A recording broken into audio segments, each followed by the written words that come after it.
नमस्ते दोस्तों, मैं हूं अभिनीत भारद्वाज और मैं आपके लेके आया हूं कुछ खास खबरें। दोस्तों, क्या आपने कभी सोचा है, कभी गौर किया है कि अगर हमारा सूरज, अगर हमारा सन जो है, जो कि हमको रोशनी देता है और एक बहुत बड़ा रीज़न है फोटोसिंथेसिस के पीछे, जिसमें फल फूल या फिर जितने भी हम उगते हैं, ऑक्सीजन जो उगता है पेड़ पौधों के थ्रू, अगर सूरज खत्म हो जाए तो फिर क्या होगा। ऐसा माना जाता है कि अगर सूरज किस दिन खत्म हो गया तो हमारी सबसे ज़्यादा पृथ्वी अफेक्ट होगी और ह्यूमैनिटी खत्म हो जाएगी पूरी पृथ्वी के साथ। इंसानी जीवन बिल्कुल ख़त्म हो जाएगा, क्योंकि सूरज बहुत इंपॉर्टेंट है हम लोग के लिए, ना सिर्फ विटामिन डी बल्कि जैसे मैंने बताया ऑक्सीजन के लिए भी। लेकिन घबराइए मत दोस्तों, कि चाइना ने ऐसा दावा किया है कि उन्होंने एक ऐसा न्यूक्लियर फ्यूजन के थ्रू एक ऐसा सूरज बना लिया है जो कि 13 टाइम्स, गौर फरमाइए, 13 गुना ज़्यादा पावरफुल है हमारे सूरज से, हमारे सन से। क्योंकि ऐसा माना जाता है कि जो हमारा सन है, पूरे आकाश गंगा में, मिल्की वे गैलेक्सी में सबसे कमज़ोर स्टार, सबसे कमज़ोर सितारा वही है बाकी सितारों के मुकाबले। और खुदा न खासा कोई ऐसा दिन है कि हमको सूरज की कमी से हमको अपनी जान गंवानी पड़े। तो ये दरअसल बहुत दो बड़े बड़े संगठनों का एक कोलैबोरेशन हुआ था, जिसमें चाइना नेशनल कॉरपोरेशन और south western institute of physics ने मिलकर इस चीज़ पे काम करना शुरू किया और इसके ऊपर काफ़ी टाइम से काम चल रहा था, लगभग 2 दशक से। 2006 में इसकी क्रिया शुरू की गई थी और अब जाके इस पे काम खत्म हुआ। न जाने कितनी रिसर्च, कितनी बड़ी बड़ी टीम्स, कितनी स्टडीज़ और कितने सालों की मेहनत जाके अब रंग लाई है।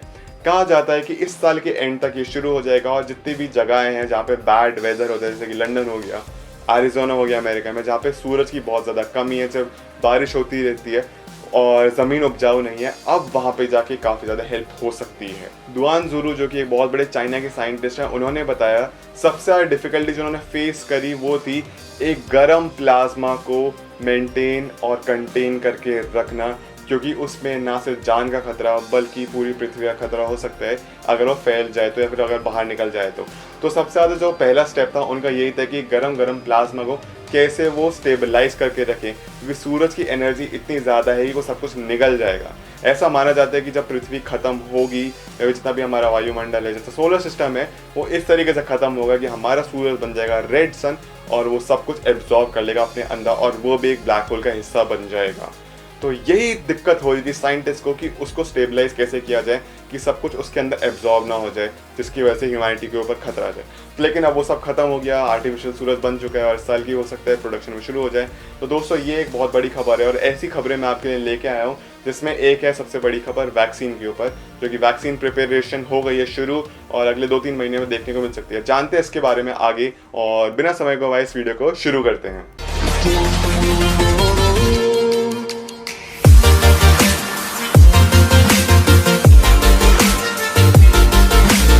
दोस्तों, इस पैंडेमिक और इस वायरस के चलते हुए हमको बहुत टाइम के बाद मिली एक उम्मीद की किरण, अ रे ऑफ होप। कहा जा रहा है कि लगभग 100 वैक्सीन्स बनाई गई हैं जो कि ख़त्म कर सकती हैं इस वायरस को। बहुत सारे देश, जिसमें इजराइल आता है, इटली आता है, भारत आता है, यूएस आता है, चाइना आता है, इन्होंने दावा किया है कि ये बहुत टाइम से वैक्सीन पे काम करते हैं और 100 वैक्सीन, जिसमें से एक है ऑक्सफोर्ड वैक्सीन, हाइड्रोक्सी क्लोरोक्विन और मॉडेरा वैक्सीन, ये सारे कुछ ऐसे वैक्सीन हैं जिन पे काम चल रहा था। और अब मंकी टेस्टिंग वाला फेज़ उसमें स्टार्ट हो गया है। दोस्तों, दरअसल मंकी टेस्टिंग फेज़ एक बहुत इंपॉर्टेंट फेज़ होता है किसी भी वैक्सीन या किसी भी दवाई की प्रिपरेशन के टाइम पे, क्योंकि ऐसा माना जाता है कि जैसा कि सच भी है, ह्यूमन बींग्स, जो हमारी जो प्रजाति थी वो बंदरों से शुरू हुई थी, तो इसलिए पहले मंकी टेस्टिंग की जाती है। अगर बंदरों पे वो काम करता है तो इसी के लिए वो ह्यूमन बींग्स पे भी काम करेगा। दरअसल में जो वायरस है उसी क्राउन शेप है और क्राउन शेप को ख़त्म करना काफ़ी मुश्किल हो गया था इस वैक्सीन के थ्रू।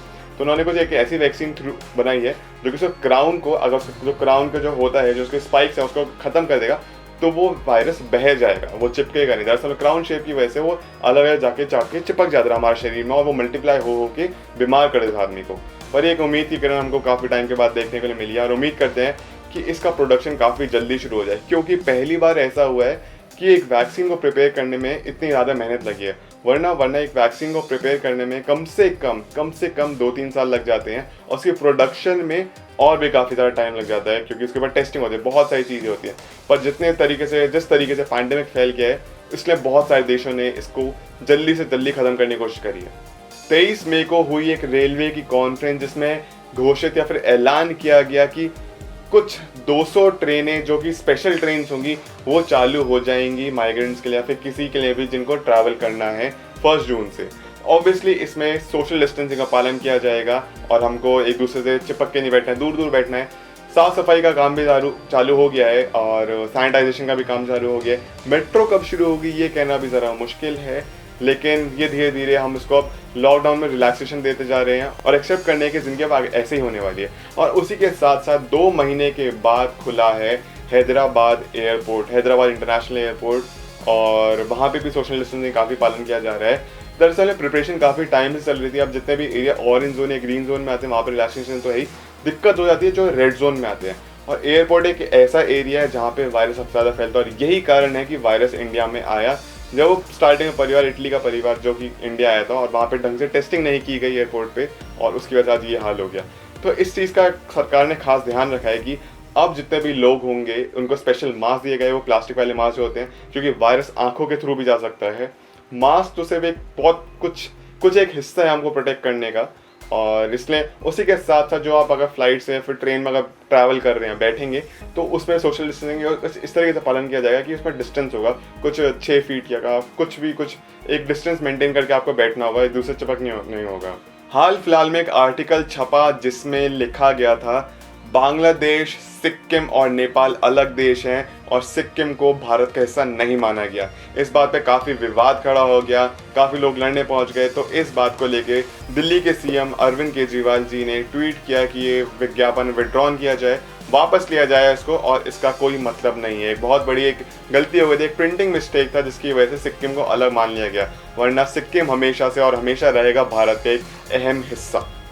दोस्तों गर्मी काफ़ी ज़्यादा बढ़ गई है और ऐसा माना जा रहा है कि जितने भी साइंटिस्ट उन्होंने बताया कि यह हीट वेव अभी चलेगी और अभी हॉटेस्ट टेम्परेचर इस साल का 44.9 डिग्री सेल्सियस देखा गया दिल्ली में, और ये अभी 46 से 48 के बीच में और जाएगा अगले हफ्ते के बीच में। लेकिन उसके साथ साथ राहत मिलेगी आफ्टर 28 में, 28 मई के बाद एक राहत मिलेगी जब थोड़े बारिश थंडरस्टॉर्म हमको देखने को मिल सकता है, लेकिन तब तक हमको इसमें ऐसे ही रहना है। और जब बारिश होगी तो काफ़ी ज़्यादा रिलीफ मिलेगा, खासतौर पे माइग्रेंट्स के लिए या फिर जितने भी रिहैबिलिटेट सेंटर्स हैं जहाँ जितने भी लोग ट्रैवल कर रहे हैं, या फिर पुलिसकर्मी हैं, जितने भी डॉक्टर्स हैं, जितने भी लोग अभी इस पैंडेमिक में अपनी जान का खतरा लेके काम कर रहे हैं, उनके लिए काफ़ी ज़्यादा एक रिलैक्सेशन मिलेगा।